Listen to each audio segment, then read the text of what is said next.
নমস্কার বন্ধুরা, আজকে আমি জিরে বাটা দিয়ে পাতলা করে মাছের ঝোলের রেসিপি আপনাদের সঙ্গে শেয়ার করেছি। এই গরমে এই পাতলা মাছের ঝোল ভাত দিয়ে খেতে ভীষণ ভালো লাগে। এই মাছের ঝোল বানানোর জন্য এখানে আমি 4 পিস রুই মাছ নিয়েছি। এবার মাছগুলোর মধ্যে সামান্য পরিমাণ লবণ আর পরিমাণ মতন হলুদ গুঁড়ো দিলাম। এবার মাছের মধ্যে লবণ আর হলুদ গুঁড়োটা ভালো করে মেখে 10 মিনিটের জন্য রেখে দেব। মাছগুলো 10 মিনিটের জন্য রেখে দিলাম। এই সময় একটা মশলা তৈরি করে নিচ্ছি। তার জন্য এখানে আমি নিয়েছি 1 চামচ গোটা জিরে আর নিয়েছি 2টো কাঁচা লঙ্কা। ঝালের পরিমাণটা আপনারা আপনাদের স্বাদ মতন নেবেন। এরপর এটা ভালো করে বেটে নিয়েছি। মশলাটা রেডি হয়ে গেছে। এরপর এখানে কড়াই বসিয়ে নিয়েছি। কড়াই গরম হয়ে গেলে এর মধ্যে দিলাম সর্ষের তেল। তেল ভালো মতন করে গরম হয়ে গেলে মাছগুলো তেলের মধ্যে ছেড়ে সোনালি করে ভেজে নেব। আমার আজকের সহজ জিরে বাটায় পাতলা মাছের ঝোলের রেসিপি যদি আপনাদের ভালো লেগে থাকে তাহলে অবশ্যই ভিডিওটিতে একটি লাইক করে দেবেন। আর চ্যানেলে নতুন বন্ধু হয়ে থাকলে চ্যানেলটিকে সাবস্ক্রাইব করে পাশে থাকা বেল বাটনের অল বাটনটা ক্লিক করে দিয়ে সাথেই থাকবেন। মাছগুলো গোল্ডেন করে ভাজা হয়ে গেছে। এরপর আমি মাছগুলো তুলে নিচ্ছি। মাছগুলো এরকম সোনালি করে ভেজে যদি ঝোলটা করা হয় তাহলে ঝোলটা খেতে ভীষণ ভালো লাগে। মাছগুলো তুলে নেওয়ার পর এই তেলের মধ্যে একটা মাঝারি সাইজের আলু লম্বা টুকরো করে কেটে রেখেছিলাম। এরপর এই আলুগুলো সামান্য পরিমাণ লবণ আর হলুদ গুঁড়ো দিয়ে ঢাকা দিয়ে সোনালি করে ভেজে নেব।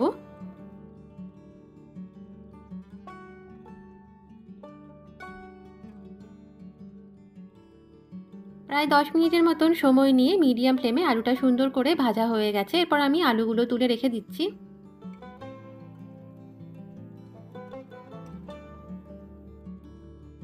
এরপর ঝোলটা তৈরি করার জন্য এই তেলের মধ্যেই আমি দিলাম 1/2 চামচ 5 ফোড়ন আর দিলাম 2টো তেজপাতা। এরপর ফোড়নটা একটু ভেজে নিচ্ছি। ফোড়নটা ভাজা হয়ে সুন্দর গন্ধ বেরোলে এর মধ্যে জিরে আর কাঁচা লঙ্কা বাটা অ্যাড করে দিলাম। সঙ্গে সঙ্গেই সামান্য পরিমাণ জল অ্যাড করে দিলাম। এরপর এই জিরে বাটাটা একটু কষিয়ে নিচ্ছি। মিডিয়াম ফ্লেমে 2 থেকে 3 মিনিটের মতন মশলাটা ভেজে নিতে হবে। এই সময় কিছু গুঁড়ো মশলা অ্যাড করছি। তো দিলাম এখানে আমি 1/2 চামচ কাশ্মীরি রেড চিলি পাউডার, এটা কালারের জন্য। দিলাম সামান্য পরিমাণ হলুদ গুঁড়ো।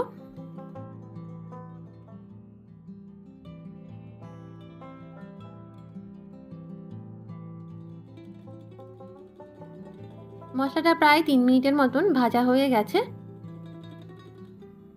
এরপর আমি এর মধ্যে ভেজে রাখা আলুগুলো অ্যাড করে দিচ্ছি। আলুগুলো দেওয়ার পর মশলার সঙ্গে ভালো করে নাড়াচাড়া করে মিশিয়ে নিচ্ছি। এরপর আমি এর মধ্যে ঝোলের জন্য পরিমাণ মতন জল অ্যাড করে দিলাম। এখানে আমি 2 কাপের মতন জল দিলাম।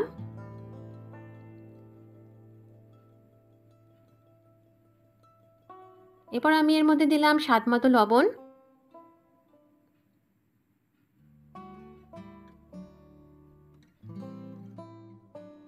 লবণটা দেওয়ার পর একবার নাড়াচাড়া করে নিলাম। এরপর আমি এর মধ্যে দিলাম 2টো চেরা কাঁচা লঙ্কা। এরপর ঢাকা দিয়ে আলুগুলো সেদ্ধ করে নেব। এখানে আমি 1/2 চামচ আটা নিয়েছি। এরপর আটাটা সামান্য পরিমাণ জল দিয়ে গুলে নেব। এইভাবে আটাটা খুব ভালো করে গুলে নিতে হবে যাতে করে কোনো লাম্পস না থাকে।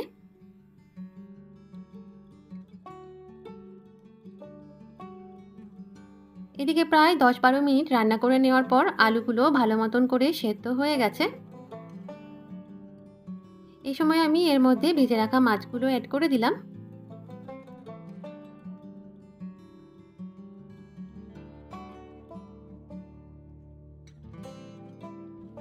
মাছগুলো অ্যাড করার সঙ্গে সঙ্গে এর মধ্যে যে আটার গোলাটা তৈরি করে রেখেছিলাম সেটাও অ্যাড করে দিলাম।